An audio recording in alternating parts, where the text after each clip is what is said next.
คือดีจะโดนปิดมีมันนักบุดมดคล้ายๆอย่างน้ำกรดแช่เย็นนะเนาะ เอาไปใส่นางกระบอกคือว่าถ้าไปถึงที่หั่นคือใจของเรานั่นโอ้หลายด้านหลายอย่างเนอะวันนี้ก็ฟังกันต่อว่าเรื่องราวของมโนราปีนแก้วจะเป็นจะได้ก็เชิญญาติโยมทั้งหลายได้สดับรับฟังกันในผูกที่13เป็นลำดับไปณโอกาสบัดนี้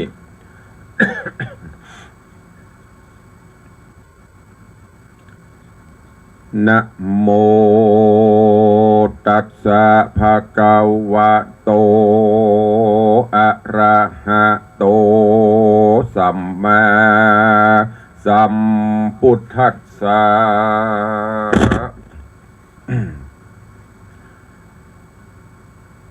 โสโอลาจาไมหังทิตานากะรังอาคัจจติจินเตสิติสัทธโวดูราสปุริสะตั้งหลายตั้งยิ่งใจม้วนหมู่อันอยู่นักแน่มีศรัทธายังเชื่อใจไฟเอื้อตั้งบุญเพื่อเฮือนูนนำพรากได้พ้นจากสงสารได้ฮือตานเขาน้ำวัตถุพรหมปัจจัย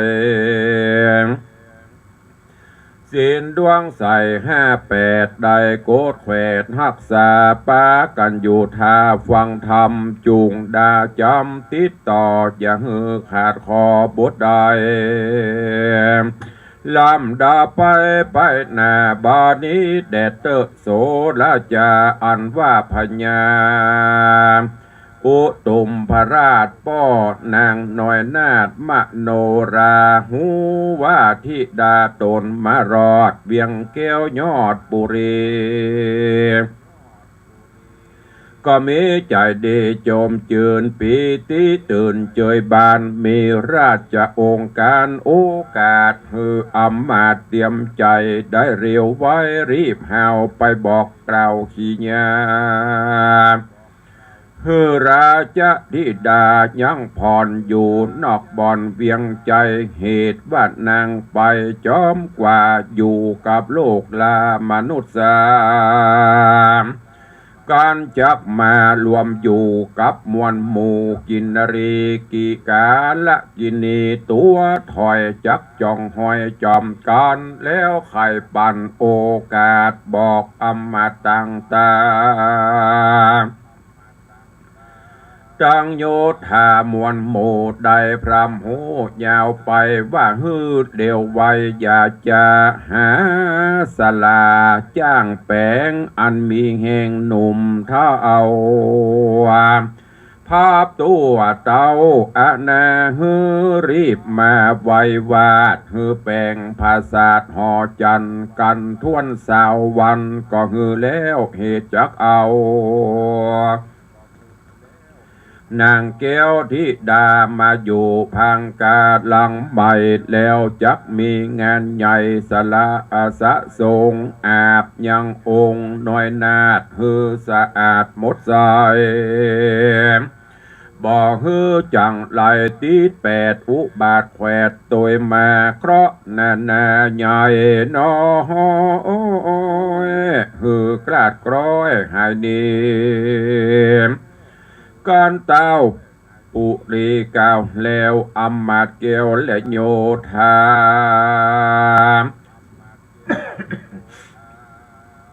ก็ย่อมือสาอภิวาทต่างโอกาสไขกรรมว่าจักกะตำดังเต้าได้บอกกล่าวจะใคร จะเลี้ยวไปก่อสร้างฮือกู้อย่างบัวระมวลและนาเต้าเฮยตีนี้จักวันนา จะเล่าถึงนอพระเจ้าบุญแหนอันอาสาไปรบภาพกับศึกหยาบจังไร นอห่อใจน้อยนาดป่าอำมาตย์โยธาตั้งเสนาหนุ่มเท่าดันป่าเศร้าดงไพรรอดค่ำไหนย่างที่หันแจ้งแล้วดันโดงตันเตียวภายพันจะใจดังกล่าวไว้หนลางอัฏฐะยังไปแจงพระยิงแสงเตสนาว่าภิกขเวทดูราภิกขุตั้งหลายตนเป็นสายอริยะเจ้าทุกคำเจ้าปั้มเป่งธรรมอันว่าหนอห่อคำหน่อยนาดกันปาอำมาตย์เตรียมตนยกรีปนมวลมากออกไปจากเบียงใจเพื่อจักไปภาพสู่กับมวลหมู่ศัตรูอันมาจูต่อตาอยู่เขตป่าแดนเมืองกันนอบุญเรื่องที่ไปหอดไกลไพรี อาสาจันมีลำเลิศก็ป้อยเกิดมีมาจุมโยธาเสกหยาบก็หันอนุภาพมากเต้าแห่งนอพระเจ้าเรารามก็หันคือหันเป็นโยธามวลหมู่เรียงรายอยู่เป็นแสนเต็มตัวแดนป่าไม้หันเตปะไทยอินตาโยมราชาตนองค์อาจตั้งยักห้าวหาดปุ่มลามเต็มดงรามเป็นตาคือถือดาบกราเธอดาบกราหย่อซองเงี่ยโหห้องนาเนืองดันเขาปะกันไว้วันมีใจสั่นยินกลัวท่านดังหัวเยือกแย้วไปไข่ดาวกาญาจุมโยธาศึกกราบ่อาจต่อตาพระโจรเข้าถอยโหนป้ายการต่างพยานกลัวตายสันระสายจุภูนี้ปอกสู่เมืองตนส่วนนอตัดสะปนน้อยนาดก็ป่าอำมาตย์โยธารีบไกลกราไต่เต้าดันป่าเศร้าดงตัน15 วันอันได้ก็มาลอดไข่ปุรีหนอมุนีบอจารีบเฉพาะแน่ไปสู่ในที่อยู่หอใจรีบเร็วไว้ขาบใบโตนเต้าไทยปิตาแล้วใครจะเล่าเก้าบอกป้อเจ้าตามมีว่าจุมนารีม้วนหมู่เข้าบ่อสู่พระโจรโกละหนอันใหญ่เกิดมีไข่อาณาจุมโยธาศึกกราก็ปาจะจังมานีไปหนอหอใจยอดซอยจากกล่าวถอยไข่ปานบอกเต้าหอจันปอดไทยหูแจงไข่ตามมีแล้วละนีไปสู่ยังที่อยู่แห่งตนก็มีหันและนาตาตาในกาลานันเล่านางนอเนาเตวี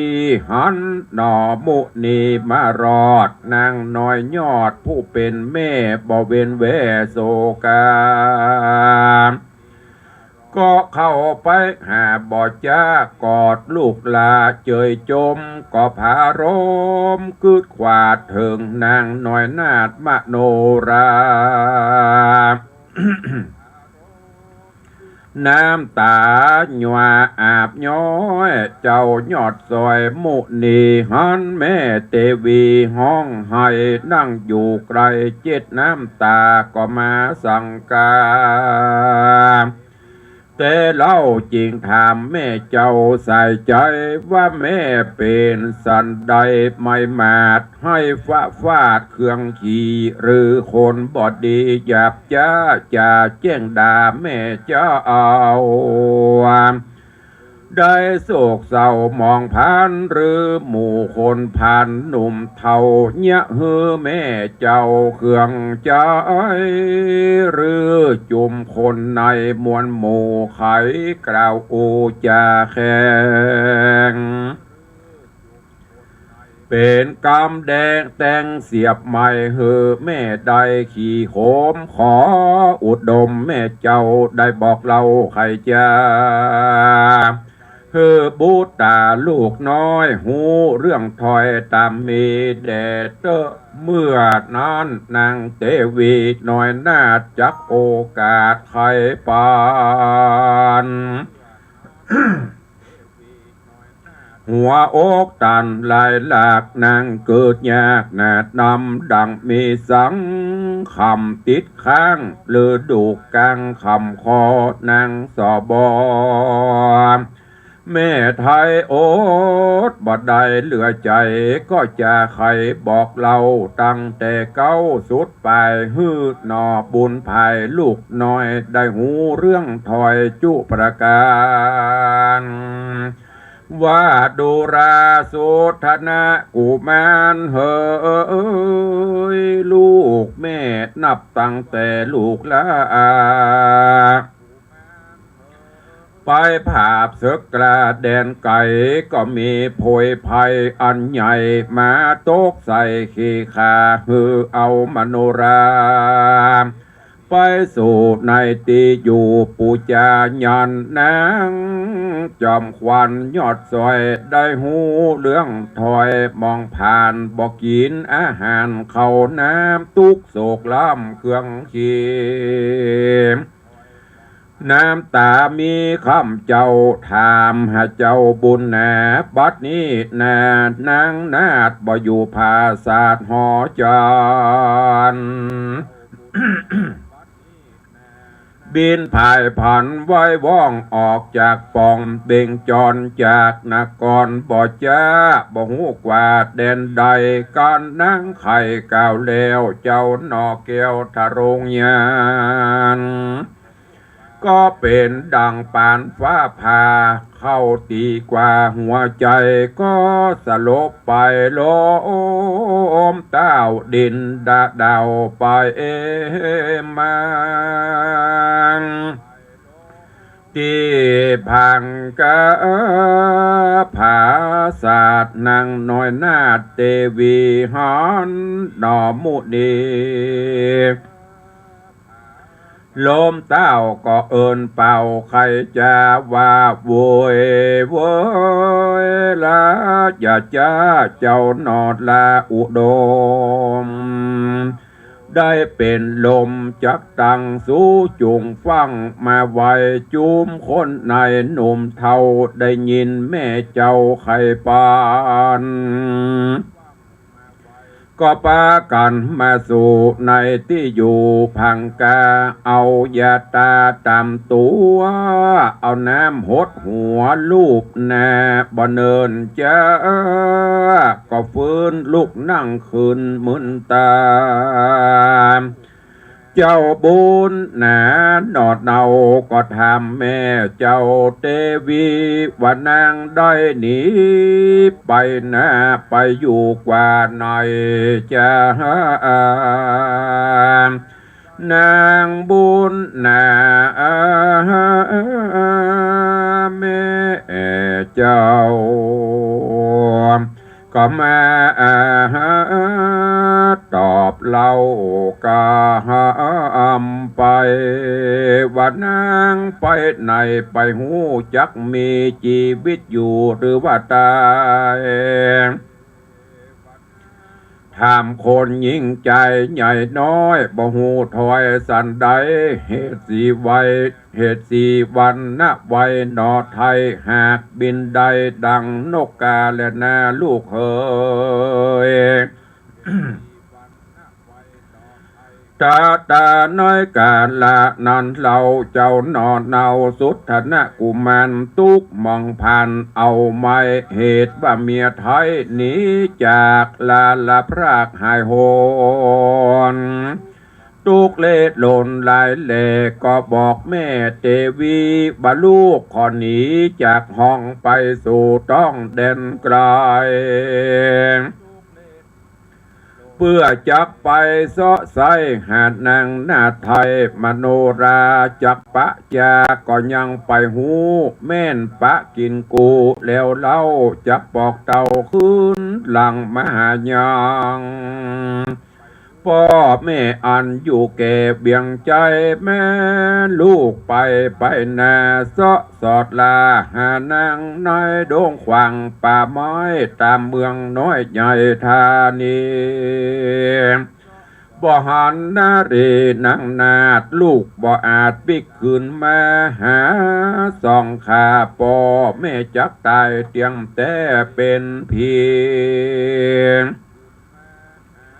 นางเทวีแม่เจ้าฟังนอดเนาไข่ปันดูทุกโศกวันต่ำก้อยก็ตอบถอยกำไปบาดูราใส่ใจลูกละอย่าโศกกระมองขีย้อนเมียนีกระภาคอย่าคึดอยากอันใดอย่ามองใจโศกไม่อันยิ่งโลกไตจะเจือมีเปลือเหลือหลายจงมีใจภายชื่นจอยอย่าต่ำก้อยมองเงาอ่านว่าเมืองเฮานี้เล่าหญิงหนุ่มเนาเป็นสาวอายุราว15พงใหญ่กระดูงามมี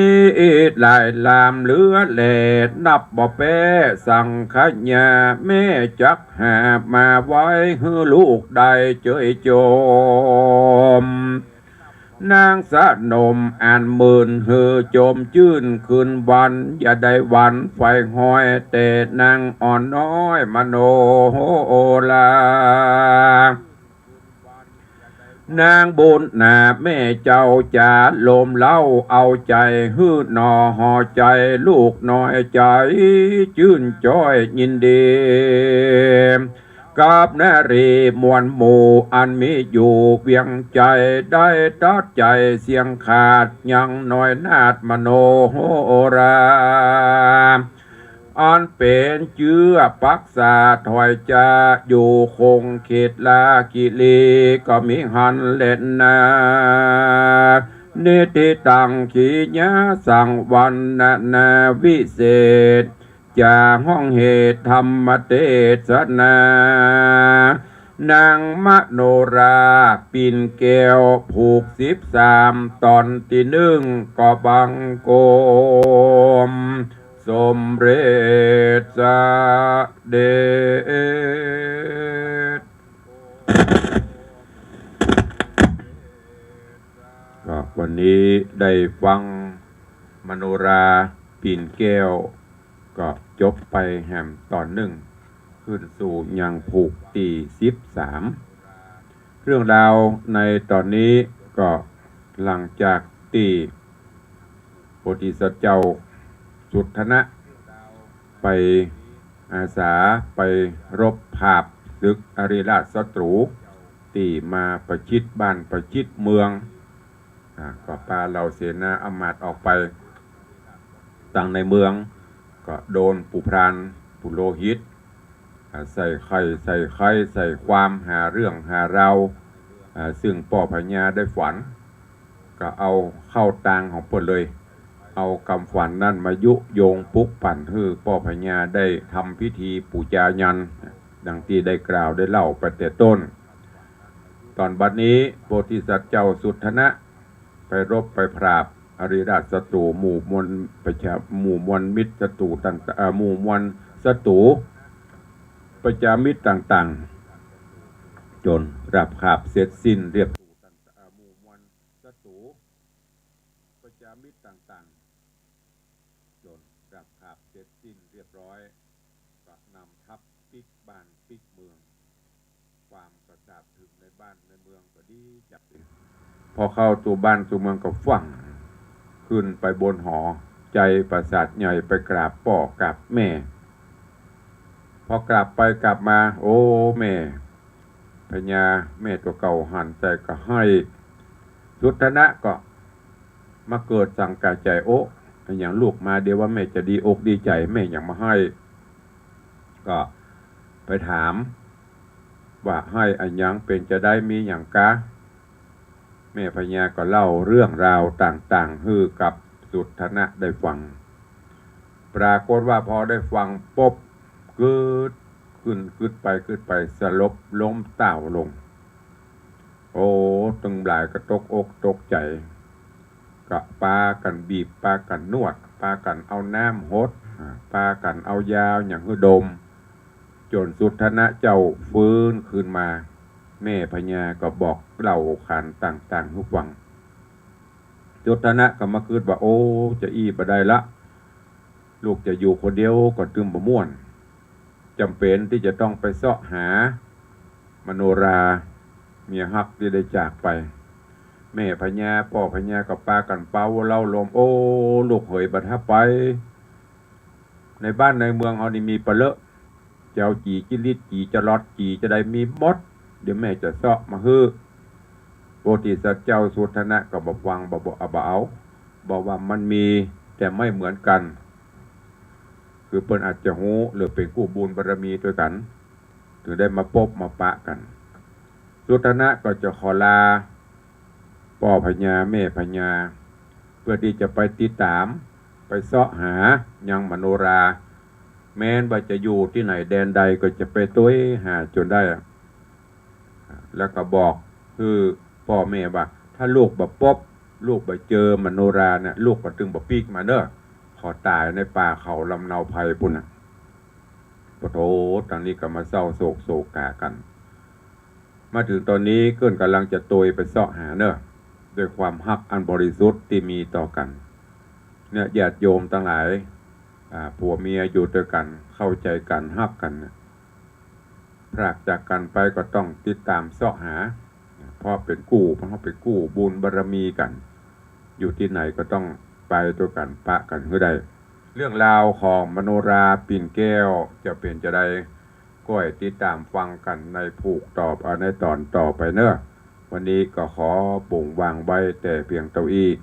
เพราะเวลาก็น้อยนิดก็เดียวเฮาก็จะได้ไปตักไปตวายไปไปจากันสักเล็กน้อย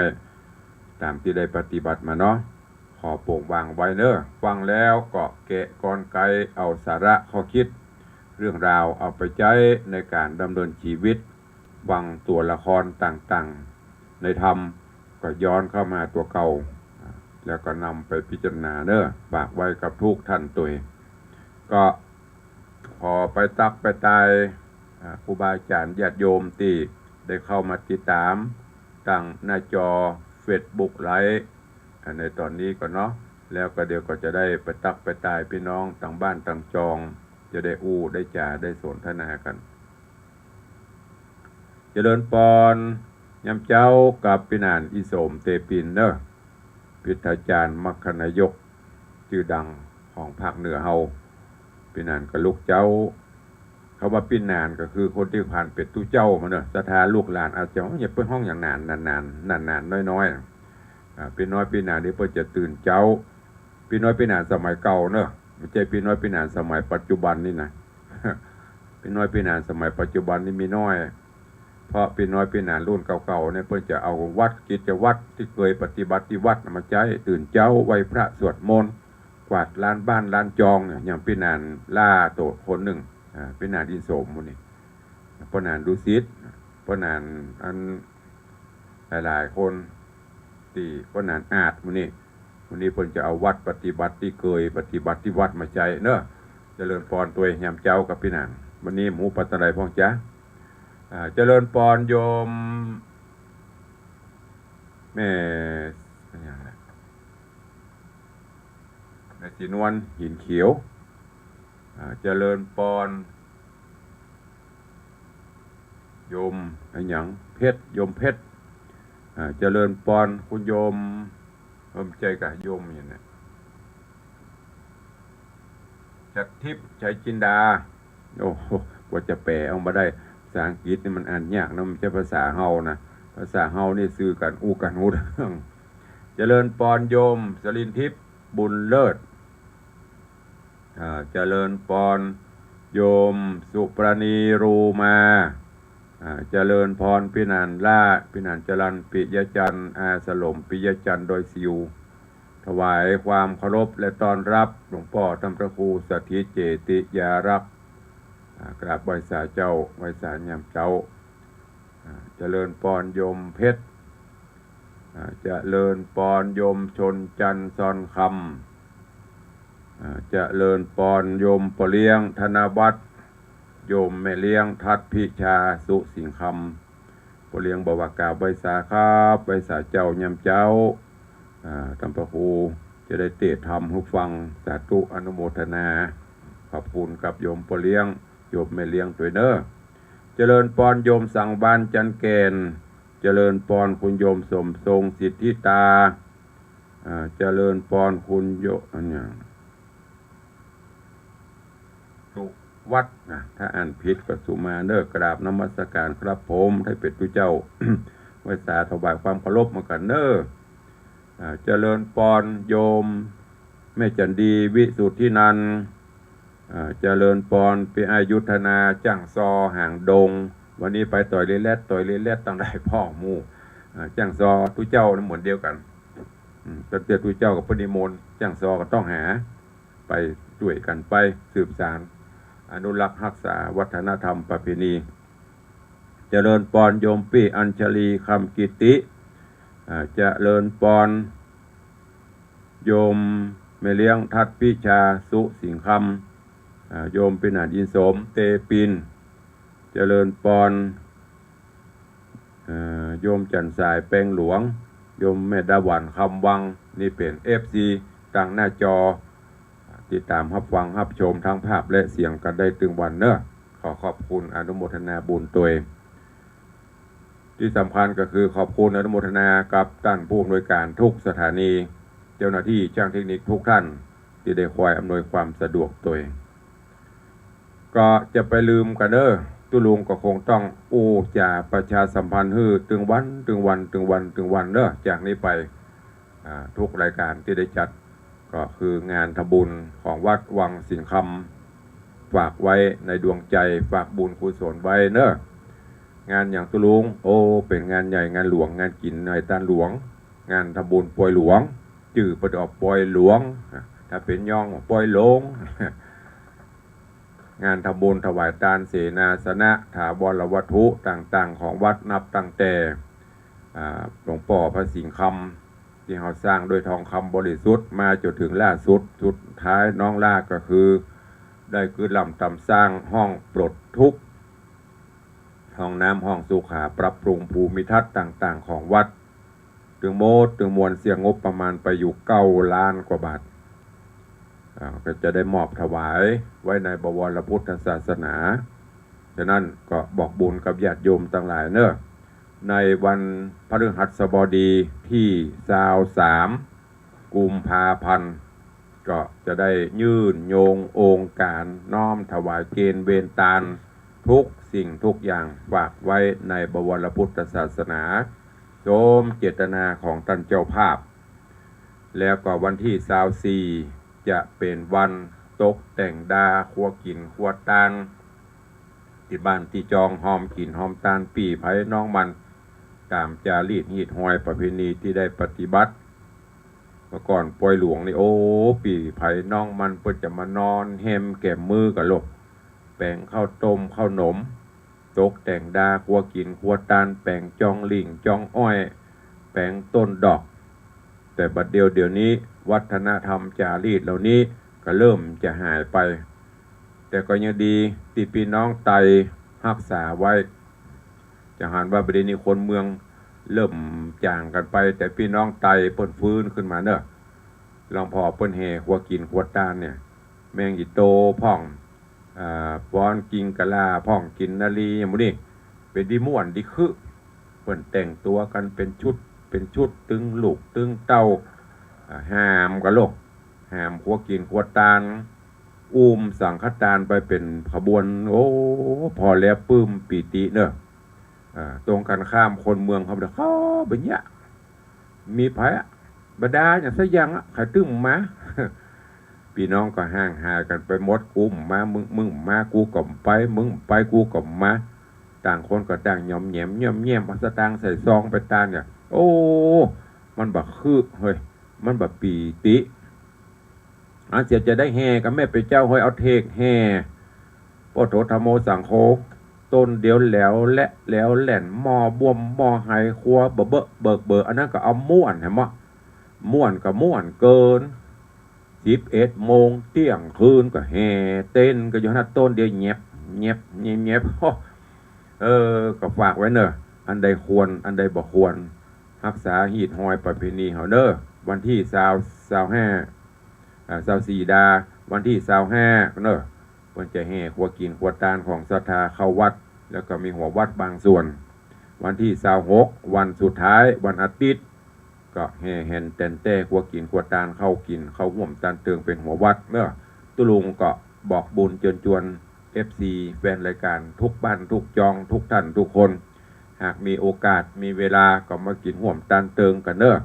เมื่อมีเวลาก็ยกมือใส่เกล้าใส่หัวสัจจะอธิษฐานร่วมกันและอย่างที่ได้บอกไปตอนนี้ก็เชิญชวนอีป่อยแม่เฮาร่วมกันเป็นเจ้าภาพสังฆทานฮับหัววัดสังฆทานถวายพระเจ้าประสงค์เนอะสังฆทานหัววัดที่เปิ่นมากินห่วมตันเติง300 กว่าหัววัดก็วัดละ300 บาทหรือตามเจตนาถ้าคน100 คนแล้วก็3 คนก็ได้หัววัดหนึ่งหรือมีบารมีปอมีปัจจัยปอที่จะทำก็ฮับคนเดียววัด2 วัดก็ได้ขอบคุณโยมพ่อเลี้ยงธนวัฒน์โยมแม่เลี้ยงทัดพิชาสุสิงคำรัตนมหาอุบาสกอุบาสิกาเป็นเจ้ามูลสถาเก้าสังฆทานฮับหัววัดจำนวน21 วัด21 ชุดมีแม่เกศรชัยบุตรแม่สุธรรมอินทรีย์2 วัด2 ชุดแม่น้อยอุดคำบ้านดอยซิวรับสังฆทาน2 ชุด2 วัดแม่หม่อนจันคำแสงบุญ1 วัดแม่สีทรโจมฟองป่าไผ่สันทราย1 วัดแม่สายพินอินทยนต์นางสาวอมรรัตนังอุทิศกุศลฮือปปันแม่เกี้ยวนาอินทยนต์1 วัดแล้วก็มีป้านานประพัดแม่จันสีดวงแสงบ้านประซักหานแก้วร่วมเป็นเจ้าภาพ2 วัดอันนี้เป็นสังฆทานฮับหัววัดเนอะวัดละ300 หรือจะห้อม4-50ก็ได้ตามเจตนาหลายคนก็มารวมกันก็ได้วัดส่วนสังฆทานชุดใหญ่ชุดละ 2,500 บาทถึงสั่งถึงยอดนะ 2,500 บาทที่เหลือก็ทางวัดก็จะได้เติมบางพ่องโอ้ตานตู้เจ้าไปเลยไป2-3 พันตู้ลุงเพื่อนไปเนี่ยการได้น้อยเดียวท่านทั้งหลายมันเปลี่ยนไปตามการสมัยตู้เจ้าที่มาเพื่อนก็ไม่ใช่มาประดายเพื่อนก็เอาสั่งมาตัวอย่างยกตัวอย่างทำบุญอายุอย่างนี้เนี่ยเพื่อนก็มีของที่ระลึกของขวัญมามอบให้กันแล้วก็ให้มันเนื่องการรถเอาไปได้รถไป5 กันมาก่อนหรอเพื่อนต้องเอารถมาคนเดียวกาน้ำมันรถเพื่อนลกกาคนขับเพื่อนแหมตานไปมันไปตามสมัยแต่ก่อนนี่ซื้อจิ้นหมูติ้ว3 บาทอย่างเดี๋ยวกิโล100-200กันเนี่ยมันก็ไปตามการของเพื่อนเนอะเพราะนั้นใครจะร่วมก็ร่วมบุญกุศลตัวเองขอบคุณกยมพ่อเลี้ยงธนวัฒน์แม่เลี้ยงทัดพิชาสุสิงคำอันนี้ก็ร่วมเป็นเจ้าภาพสังฆทานชุดใหญ่แถม12 ชุดแล้วก็มีพี่หนานอินสมเตปินพี่หนานอินสม7 สีสังฆทานชุดใหญ่1 ชุดนะก็ขอบคุณอนุโมทนาบุญตัวเองใครจะให้จะห้อมจะห่วมก็แจ้งเข้ามาได้ตลอดเนอะช่วงนี้ไปจนถึงปอยหลวงปุ่นเอาละเหลือเวลาแถมประมาณ5 นาทีจะได้เปิดหน้าไมค์อูจากับญาติโยมศรัทธาเนาะใครจะอู้ใครจะจ้ากับตุลุงเพื่อกำลังใจกันก็เข้ามาได้เนอะ0817836540ฟังอยู่ที่ไหนตั้งใดอากาศเริ่มเย็นพ่องละกา ช่วงนี้เย็นแต่บัดก็กึ่งกับหนาวเหน็บเนาะเจริญปอนจ้านมัสการฟังอยู่เด้อลุงเป็นกำลังใจยามเจ้าขอบคุณนักหน้าที่เตะทุกฟังขอบคุณบอก104ไปเด้อรักษาสุขภาพป่วยเป็นห่วงแต่แล้ววันท้อในเด้อบุญปกปักรักษาเทวดาคุ้มครองท่านเด้อ จะมาสักการค่ะ สาธุขอบคุณกับแม่เลี้ยงเนอบุญรักษาเจ้า จะเหมือนกันนะคะ คุณโยมแม่เลี้ยงวันนี้แม่เลี้ยงมาก่อนพอเลี้ยงบัดตานแล้วแม่เลี้ยงลัดคิวอ้าวเจริญปอน จะไว้สาครับไว้สาครูบาท่านเจ้ามาเรียนเห็นน้อยตัวตัวเนื้อที่ได้ติดตามท่านพระครูเอาแต่นักศิลป์นักบุญด้วยเนื้อทำบุญร่วมกันมาตลอดเนื้อไว้สาครับ สาธุ โอ้บอกเขาเปิดเนื้อถ้าสุธนะอุมแม่เนื้อไปซ่อเอาที่ไหนวางเนื้อกล้วยหลวงนี่นะ อันเนี้ยว่า เจ้าจีกิดลิ้นเจ้าจันทร์เจนแหลมใช้มาเลือกมาตื่นเลือกมาก็เอาเนื้อจะปล่อยหลวงนี่ ก็เดี๋ยวจะเซาะให้หมู่เพิ่นน่ะหมู่ที่เปิ้นเคินอย่ารวดเซาะเอาใครมาห้อมโฮงแสนจะเซาะให้คนเนาะเอามาโนลาให้คน เดียวโนลา สาธุเด้อบุญรักษาอยู่ดีมีสุขเด้อจะเบิดไปลืมเด้อสาธุจะไปเซาะหาที่ไหนเนี่ยมาบังสิ่งคำนี่พอเลี้ยงบ่กี่จิตลิดจีจะลัดเนี่ยเจริญปอน ไว้สาครับ ครับผมเจริญปอน ครับผม ครับ ฟังอยู่ทุกวันเถอะพ่อหลวงจะเข้าไปเอา ย้อมมาเอวจะไปมาถ้ามาตาลมาเตอะมาเอวปะถ้ามาเนอถ้ามาตาลตัวนี้มาเตอะมาเอวจะไปมามีอย่างเลี้ยงตู้มาตาลตัวกันนี่มาเตอะมาเอวบ่คือมาเจริญปอนฮัลโหลมันบอกฟังอันนี้บอกหมูกระเตือฟังบอกว่าฟังจากโทรศัพท์ก็รอฟังกับวิทยุเนอะถ้าฟังวิทยุถ้าเสียงตุลุงเอาไปโหลนะตุลุงบะห้าประตัดก่อน จะไปว่าเพิ่นเท่านะตุลุงก็90เพิ่นยังฮู้อันจังลืมกันน่ะไปฟังกับวิทยุมันสื่อสารกันบ่ฮู้เรื่องเสียเวลาหยึกๆยักๆอยู่นั่นน่ะเจริญปอนอันอาจารย์คำเพิ่นยังฮู้เรื่อง88นะฮะเนาะว่าใดว่าจะดอยมาเตี้ยนเนาะมารายงานโตตัวเนาะสาธุเนอะบุญรักษาไปสาเจ้าฟังอยู่เจ้าด้านแม่จันคำพุทธบูนักล่ะเจริญปอนมานี่มาลาไข้หัวก่อนเอาว่าจะได้นมัสการก็ได้น่ะอายุปันฤาษีนั่นนะเป็นปันปีนะปัตตโมสังคมมาอย่าละเบื่อเป็นปันปีประการตะป๊อบหยมัดนี่แม่อายุเนี้ยอาจารย์ฤาษีต้องเป็นอย่างหรอกเขาได้หมื่นขอมาสัก200ก็ดีละปันปีนี่โธ่มันจะกล้าหรือไม่เฮ้ยเดี๋ยวก่อนอันนั้นก็เดี๋ยวก่อนนี่ถ้ามันอยู่สบายมีหยังรบกวนเขาได้เป็น10,000 ปีวะน่ะตามนะบุญมันเนาะแม่เนาะอยู่ไปท่องไปอย่างพอเลี้ยงไร้มาพอเมื่อกี้ตื่นยินดีใจที่ยังมีลมหายใจนะมีลมก็สู้ต่อไปเนาะถ้ามันดักจื้อกือก็ปีกของไปของมันเนาะสาธุเด้อสาธุขอบคุณโยมแม่จันดีวิสุทธินันท์เจดีย์แม่ครัวใครจะอูดตัวเข้ามาเด้อวันนี้เดี๋ยวเวลาแถมหน่อยอย่างพอส่งไลน์มาว่าจะได้นี่อันยังส่งอันนี้มาฮื้อไปได้เหลือเวลาอีกครึ่งนาที ใครจะอูดตัวแหมมีกับก็มีก็จะได้เรื่องได้ลาได้ละกันละจากกันไปปะกันใหม่ในวันต่อไปเนอะโอ้พี่หนานจรัญปิยะจันทร์อาสลมปิยะจันทร์โดยซิวแจ้งเข้ามาว่าจะได้ฮับหัววัดด้วยจำนวน10 สัง10หัววัดสาธุเนอะ ขอบคุณกับพี่หนานจรัญปิยะจันทร์อาสลมโดยซิวร่วมโมทนาบุญกับต่างวัดเป็นเจ้าภาพหัววัดจำนวน10หัววัด 3,000 บาทสาธุไม่เจ้านี่ได้10หัววัดยังแควนหน่อยก็กล้วยๆไปกับหน่อยเนาะ ก็ก่อยไปกำน้อยตุปีล่าเป็นกำลังใจตัวเนอะไม่ต้องสะทกสะท้านใดๆ สบายเนอะทุกพื้นที่คือครูของเฮาแม่ละมันเป็นครูบาอาจารย์ไม่ต้องไปซีเรียสขอบคุณทำกรรมเนอะกับโยมพี่นานล่าพี่นานจรันปิยจันทร์โดยซิวพี่นานร่วมโมทนาบุญรับเป็นเจ้าภาพหัววัดจำนวน300 บาทจำนวนหัววัดทั้งหมดมี300ประมาณ300ซาวก็ลองจะเช็คพอแหมกรรมปีล่าสุดนี่มาก่อนเที่ยวเฮานี่มนต์เปิ้นมาก็ตัดเหมือนเดียวกันนะเอาไปแจกการ์ดขึ้นกันใหม่เปิ้นมาเขาก็ไป วัดก็เหมือนเดียวกันเนอะพ่อออมเอาศรัทธาแต่ก่อนมี340 บาทตอนนี้จะเหลือกี่วัดบ่ฮู้